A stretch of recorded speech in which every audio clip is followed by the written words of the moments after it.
Pertemuan Kudus Hari Raya Pendamaian salah satu dari hari raya musim gugur.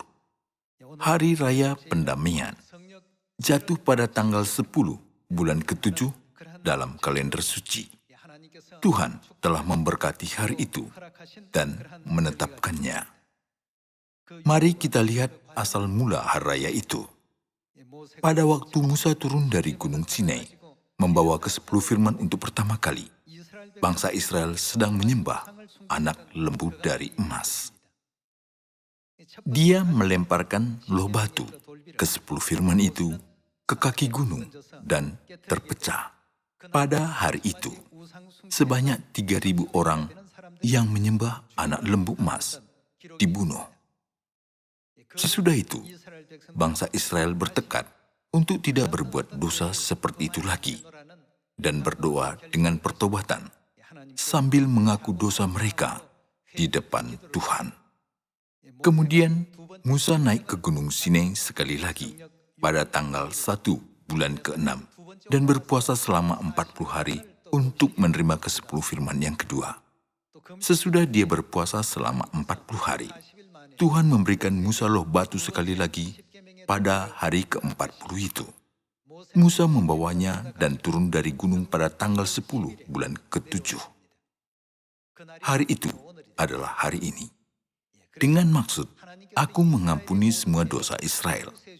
Tuhan memerintahkan umatnya untuk merayakan Hari Raya Pendamaian pada setiap tanggal 10 bulan ke-7 dalam kalender suci. Maka umat Tuhan berdoa pagi dan malam dengan meniup serune selama 10 hari untuk persiapan Hari Raya Pendamaian ini. Jika demikian, sambil membahas firman tentang Hari Raya Pendamaian di Imamat pasal 16, mari kita menyadari karunia penebusan dari Tuhan yang muncul di dalam Perjanjian Lama dan Baru.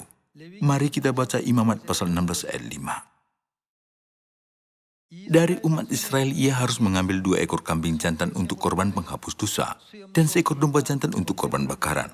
Kemudian Harun harus mempersembahkan lembu jantan yang akan menjadi korban penghapus dosa baginya sendiri, dan dengan demikian mengadakan pendamaian baginya dan bagi keluarganya. Ia harus mengambil kedua ekor kambing jantan itu dan menempatkannya di hadapan Tuhan di depan pintu kemah pertemuan, dan harus membuang undi atas kedua kambing jantan itu, sebuah undi bagi Tuhan dan sebuah bagi Azazel. Lalu Harun harus mempersembahkan kambing jantan yang kena undi bagi Tuhan itu dan mengolahnya sebagai korban penghapus dosa. Tetapi kambing jantan yang kena undi bagi Azazel haruslah ditempatkan hidup-hidup di hadapan Tuhan untuk mengadakan pendamaian, lalu dilepaskan bagi Azazel ke padang gurun. Pada Hari Raya Pendamaian, lembu dipersembahkan kepada Tuhan sebagai korban penghapus dosa bagi imam-imam, dan 2 ekor kambing jantan dipilih bagi bangsa itu. Sesudah membuang undi atas kedua kambing jantan itu, satunya bagi Azazel dan satunya lagi diolah sebagai korban penghapus dosa. Imam besar meletakkan kedua tangannya ke atas kepala kambing jantan bagi Azazel itu dan menanggungkan segala kesalahan yang telah mereka perbuat setahun itu ke atas kepala kambing jantan itu dan melepaskannya ke padang gurun, tanah tandus. Demikianlah upacara Hari Raya Pendamaian. Semua kesalahan dan pelanggaran sudah mereka perbuat selama setahun itu dipindahkan ke tempat kudus. Kesalahan yang sudah dipindahkan ke tempat kudus ditanggungkan kepada kambing jantan bagi Azazel pada Hari Raya Pendamaian. Lalu, semua kesalahan mereka setahun itu dihapuskan. Inilah peraturan persembahan pada zaman Perjanjian Lama. Terus, mari kita lanjutkan membaca ayat 15 tentang hal ini. Lalu ia harus menyembelih domba jantan yang akan menjadi korban penghapus dosa bagi bangsa itu dan membawa darahnya masuk ke belakang tabir. Kemudian haruslah diperbuatnya dengan darah itu seperti yang diperbuatnya dengan darah lembu jantan. Yakni ia harus memercikkannya ke atas tutup pendamaian dan ke depan tutup pendamaian itu. Dengan demikian ia mengadakan pendamaian bagi tempat kudus itu karena segala kenajisan orang Israel dan karena segala pelanggaran mereka, apapun juga dosa mereka. Demikianlah harus diperbuatnya dengan kemah pertemuan yang tetap diam di antara mereka di tengah-tengah segala kenajisan mereka. Seorang pun tidak boleh hadir dalam kemah pertemuan bila Harun masuk untuk mengadakan pendamaian di tempat kudus sampai ia keluar, setelah mengadakan pendamaian baginya sendiri, bagi keluarganya dan bagi seluruh jemaah orang Israel. Kemudian haruslah ia pergi keluar ke mezbah yang ada di hadapan Tuhan dan mengadakan pendamaian bagi mezbah itu. Ia harus mengambil sedikit dari darah lembu jantan dan dari darah anak domba jantan itu membubuhnya pada tanduk-tanduk mezbah sekelilingnya. Kemudian ia harus memercikkan sedikit dari darah itu ke mezbah itu dengan jarinya 7 kali dan mentahirkan serta menguduskannya dari segala kenajisan orang Israel. Setelah selesai mengadakan pendamaian bagi tempat kudus dan kemah pertemuan serta mezbah, ia harus mempersembahkan kambing jantan yang masih hidup itu.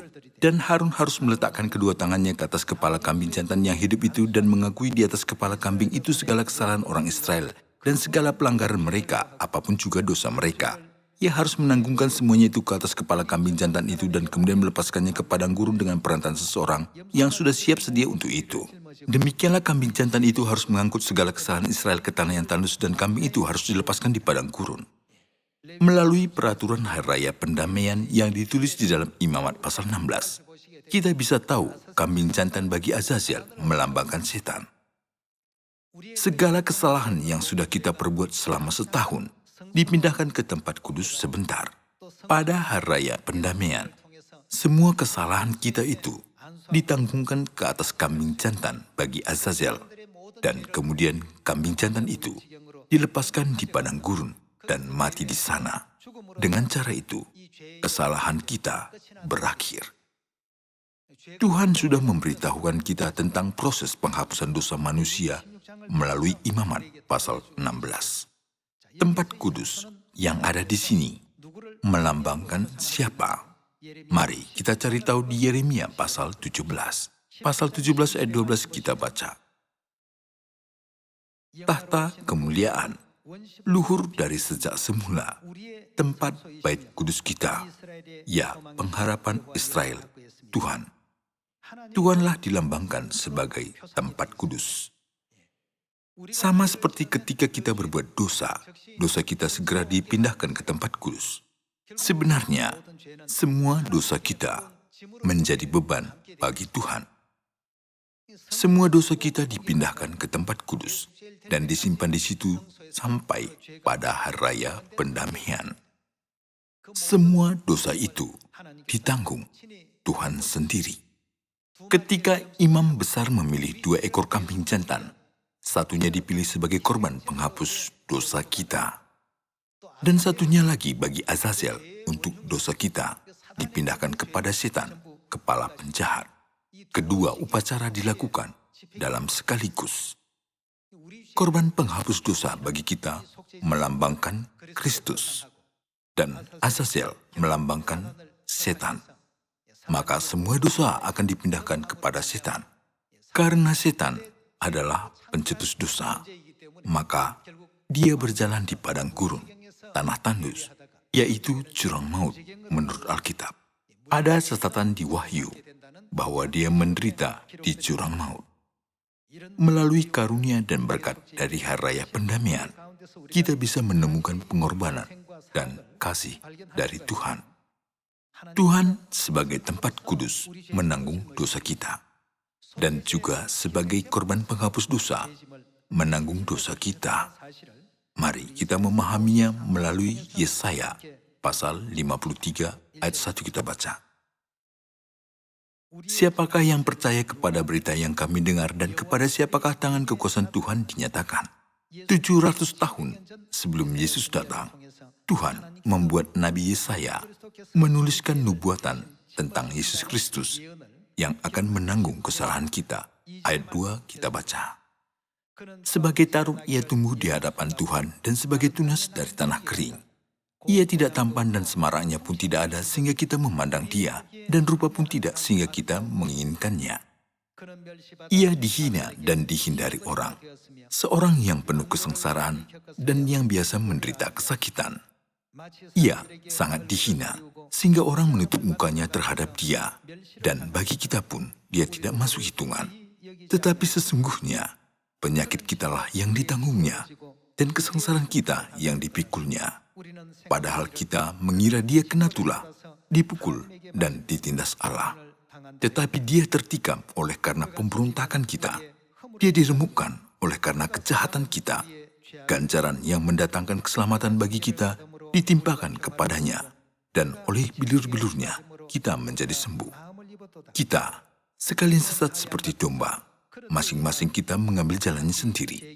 Tetapi Tuhan telah menimpakan kepadanya kejahatan kita sekalian. Itu maksudnya bahwa untuk kita, Kristus menanggung semua dosa kita, bukan? Ayat 7 kita baca, Dia dianiaya, tetapi dia membiarkan diri ditindas dan tidak membuka mulutnya seperti anak domba yang dibawa ke pembantaian. Seperti induk domba yang keluh di depan orang-orang yang menggunting bulunya, ia tidak membuka mulutnya.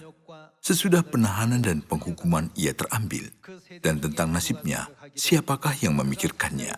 Sungguh, ia terputus dari negeri orang-orang hidup, dan karena pemberontakan umatku ia kena tulah.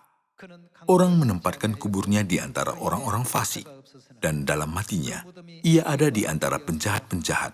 Sekalipun ia tidak berbuat kekerasan dan tipu tidak ada dalam mulutnya, tetapi Tuhan berkehendak meremukkan dia dengan kesakitan.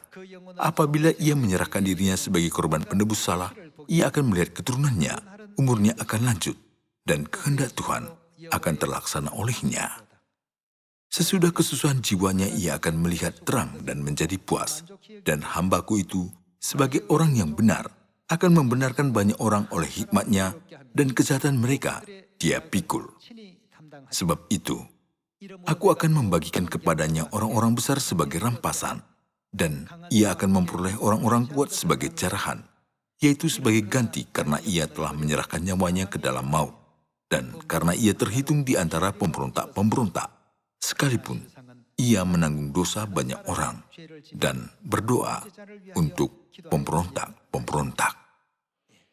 Semua kesakitan yang seharusnya kita alami ditanggung Bapa Surgawi.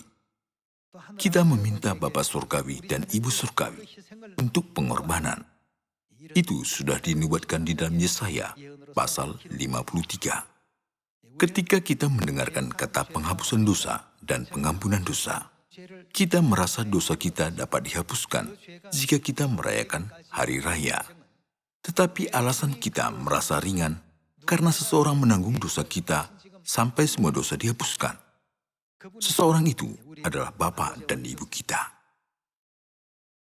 Binatang-binatang yang sudah dipersembahkan di atas mezbah korban selama 1.500 tahun adalah korban penghapus dosa untuk menunjukkan kepada kita pengorbanan Bapa Surgawi dan juga Ibu Surgawi, bukan? Kita selalu memindahkan kesakitan separah melewati garis kematian kepada Bapa Surgawi dan Ibu Surgawi, seperti domba-domba yang disembelih. Jika kita memikirkannya lagi, sudah melakukan pengorbanan ini selama ribuan tahun. Sambil memikirkan hal ini, kita harus bangkit untuk sungguh-sungguh bertobat dari semua kesalahan kita di hadapan Bapa dan Ibu. Pertobatan sejati bermaksud tidak akan berbuat kesalahan dosa yang sama seperti itu lagi, bukan? Mari kita buat daftar semua dosa yang kita perbuat di depan Tuhan satu persatu. Pertama, Tuhan seharusnya duduk di atas tahta yang mulia di dalam kerajaan surga.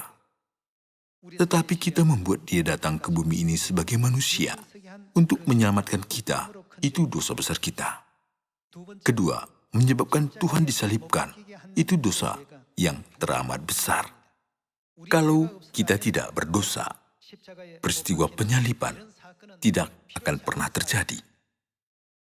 Berikutnya, dosa yang menyebabkan Tuhan dicambuk, ditikam, ditampar, dihina, dan dicemooh, meletakkan mahkota duri, dan bajunya dibagikan sebagai undian. Kita harus merenungkan diri pada hari raya pendamaian ini.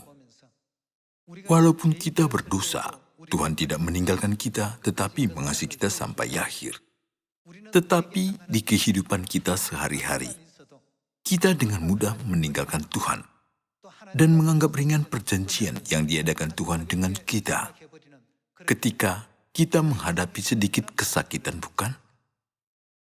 Kita tidak boleh terlibat dalam dosa-dosa itu lagi. Kita tidak boleh menganggap darah Tuhan yang sudah tumpah di atas salib sebagai sesederhana suatu lukisan atau sebagai adegan dari film. Sebaliknya, kita harus mengambil bagian dalam kesakitan dan kesedihan yang sudah dia alami. Di dalam Yesaya pasal 53 sudah tertulis, dia menanggung kesalahan kita. Dia tertikam oleh karena pemberontakan kita, dan dia diremukkan oleh karena kejahatan kita. Oleh karena dosa kita, Tuhan telah menderita semua dalam kesakitan itu. Selagi kita memikirkan semua hal itu, daripada hanya mengungkapkan kesakitan Tuhan dengan kata sederhana, pengorbanan di atas salib, kita seharusnya mengingat Bapa telah pergi ke tempat di mana seharusnya kita pergi sebagai ganti kita, dan Ibu sudah menjadi korban penghapus dosa dan dibakar di atas mezbah korban setiap hari melalui hari raya pendamaian ini. Mari kita ingat kasih Tuhan terhadap kita dan pengorbanan dan upaya keras Bapa dan Ibu bagi kita. Mari kita ke Efesus pasal 1. Efesus pasal 1 ayat 7 kita baca. Sebab di dalam Dia dan oleh darahnya kita beroleh penebusan, yaitu pengampunan dosa menurut kekayaan kasih karunia-Nya. Mengatakan melalui darahnya, di sini adalah pemurnian firman. Oleh kematiannya yang menyedihkan itu, kita beroleh penebusan dan pengampunan dari dosa-dosa kita. Di dalam sejarah perjanjian lama yang adalah bayangan, bukankah sudah ditunjukkan semua akibat dari dosa-dosa kita yang telah dipindahkan Bapa dan Ibu dari semua ganjaran bagi dosa-dosa kita?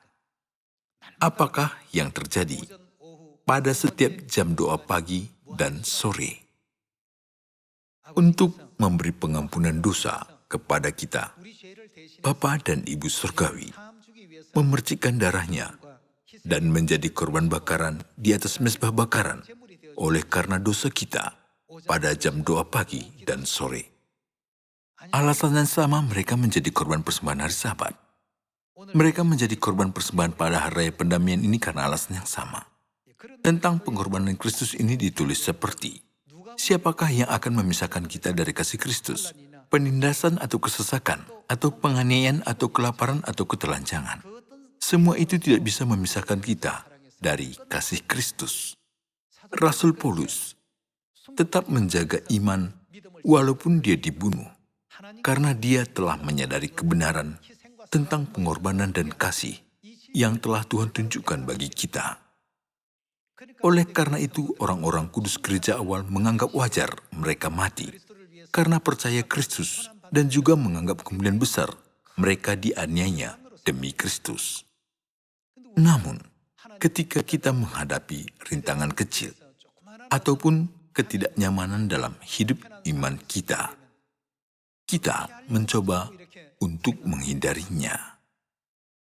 Saat kita memikirkan pengorbanan Bapa yang telah menderita dikarenakan dosa-dosa kita, dan ketika kita berpikir akan karunia-Nya yang telah menderita karena dosa-dosa kita, kesulitan, penganiayaan, dan pencobaan itu yang datang di hadapan kita, sikap kita harus bergerak maju dengan iman seperti iman Rasul Paulus.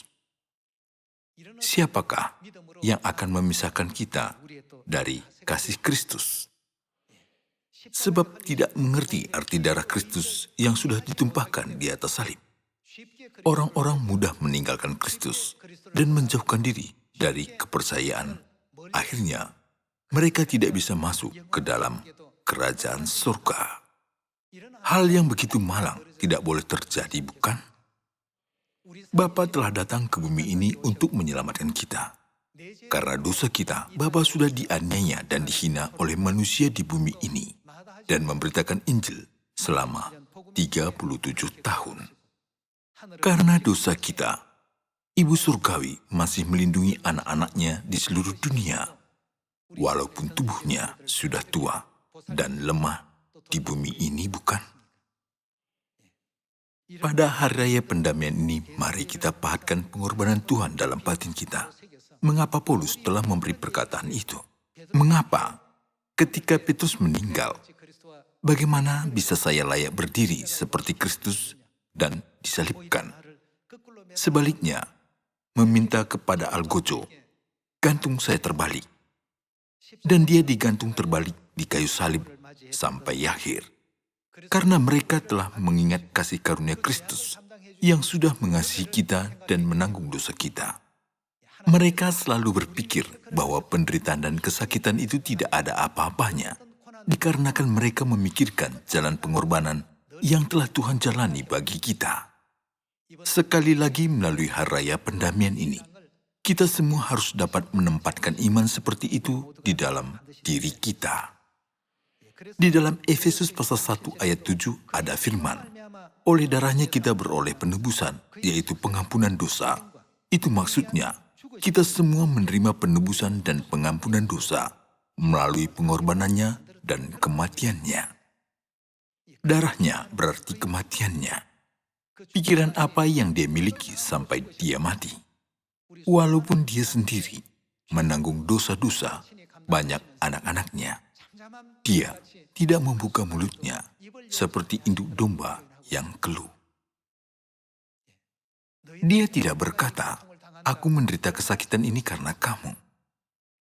Diam-diam, dia menanggung semua dosa anak-anaknya di pundaknya, menanggung rasa sakit di dalam, dan meletakkan rasa sakit itu di dalam. Kasih Bapa yang besar dan agung, yang berjalan dalam kesunyian, sebagai pengingat makna dari penyaliban di dalam hati kita. Kita harus menyadari alasan kenapa para rasul dan orang-orang kudus gereja awal membanggakan Bapa dan memberitakannya di Samaria dan sampai ke ujung bumi, dan tetap memegang Injil dalam keadaan apapun, sampai mereka mati. Pekerjaan yang sedang kita lakukan berbeda dengan pekerjaan orang-orang yang ada di dunia ini. Kita melakukan pekerjaan Injil karena menyadari kasih dan karunia Tuhan yang agung. Hanya dengan begitu kita dapat menjadi imamat sejati. Jika tidak demikian, itu hanyalah suatu jenis pekerjaan. Mari kita baca 1 Petrus pasal 1 ayat 17. Dan jika kamu menyebutnya Bapa, yaitu Dia yang tanpa memandang muka menghakimi semua orang menurut perbuatannya, maka hendaklah kamu hidup dalam ketakutan selama kamu menumpang di dunia ini.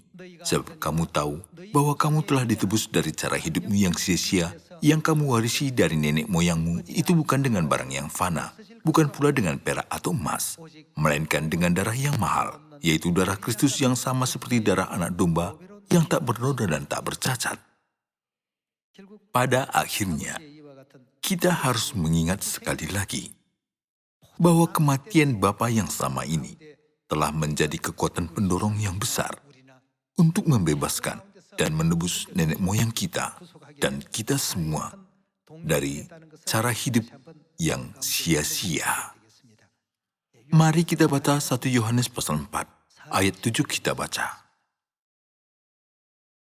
Saudara-saudaraku yang kekasih, marilah kita saling mengasihi, sebab kasih itu berasal dari Allah. Dan setiap orang yang mengasihi lahir dari Allah dan mengenal Allah. Barang siapa tidak mengasihi, ia tidak mengenal Allah. Sebab Allah adalah kasih. Dalam hal inilah kasih Allah dinyatakan di tengah-tengah kita, yaitu bahwa Allah telah mengutus anaknya yang tunggal ke dalam dunia, supaya kita hidup olehnya. Seperti ini, di dalam 1 Yohanes sudah dituliskan tentang Tuhan yang sudah datang ke bumi ini dan mengorbankan dirinya di atas salib untuk menyelamatkan kita. Ayat 10 kita baca, inilah kasih itu, bukan kita yang telah mengasihi Allah, tetapi Allah yang telah mengasihi kita dan yang telah mengutus anaknya sebagai pendamaian bagi dosa-dosa kita. Saudara-saudaraku yang kekasih, jikalau Allah sedemikian mengasihi kita, maka haruslah kita juga saling mengasihi. Sebab orang-orang kudus gereja awal sudah menyadari kasih Tuhan ini. Mereka bisa berkata, siapakah bisa memisahkan kita dari kasih Kristus? Apakah penindasan bisa? Ataukah kesesakan bisa? Tidak ada apapun di dunia ini dapat memisahkan kita dari kasih Kristus. Bagaimana kita berani mengkhianati kasih-Nya sesudah menyadari kasih yang diberikan Tuhan kepada kita? Kita merayakan Hari Raya Pendamaian setiap tahun. Ada anggota kita kelihatannya capek untuk berpartisipasi dalam doa subuh dan malam selama 10 hari. Tapi, pikirkanlah Tuhan kita yang memikul dosa dan pelanggaran yang telah dilakukan anak-anak selama ribuan tahun dan bahkan di zaman yang lebih lama. Jika kita memikirkan beban dosa yang sedang ditanggung Tuhan, kita bisa merasakan apa yang kita lakukan itu benar-benar bukanlah apa-apa. Oleh karena itu, untuk menyelamatkan kita, sudah ditulis di pasal 4 ayat 9, yaitu bahwa Allah telah mengutus anaknya yang tunggal ke dalam dunia, supaya kita hidup olehnya. Mari kita baca 1 Petrus pasal 3 ayat 17.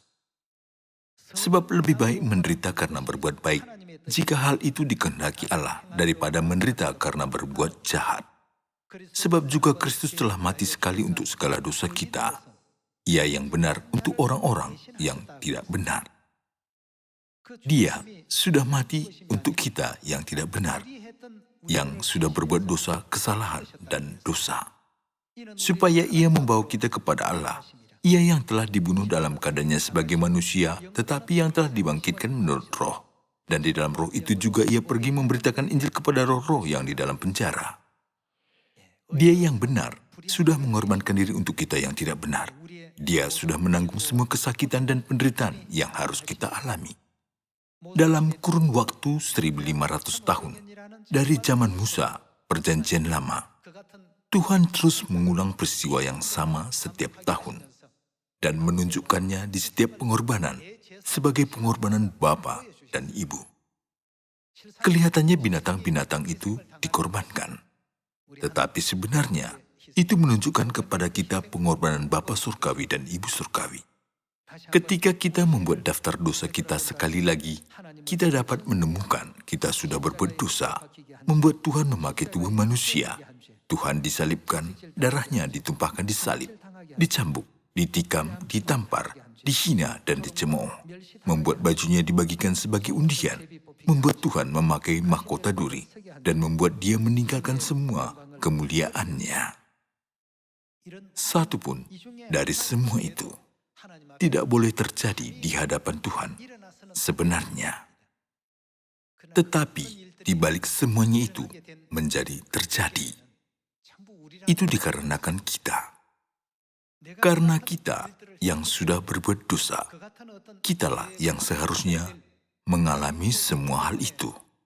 Tetapi Bapa dan Ibu Surgawi berdiri di tempat penderitaan itu sebagai ganti kita, bukan? Daripada mengaku kita mengasihi Tuhan dengan bibir kita, kita harus menuliskan semua ajaran yang sudah diberikan Tuhan di dalam jiwa kita dan tetap menjaga kasih Tuhan walaupun menghadapi kematian, sama seperti Paulus, Petrus, dan orang-orang kudus gereja awal. Mari kita selalu bersyukur atas kasih agung Tuhan dan terdorong olehnya untuk melakukan pekerjaan Injil. Saya menutup khotbah ini. Terima kasih.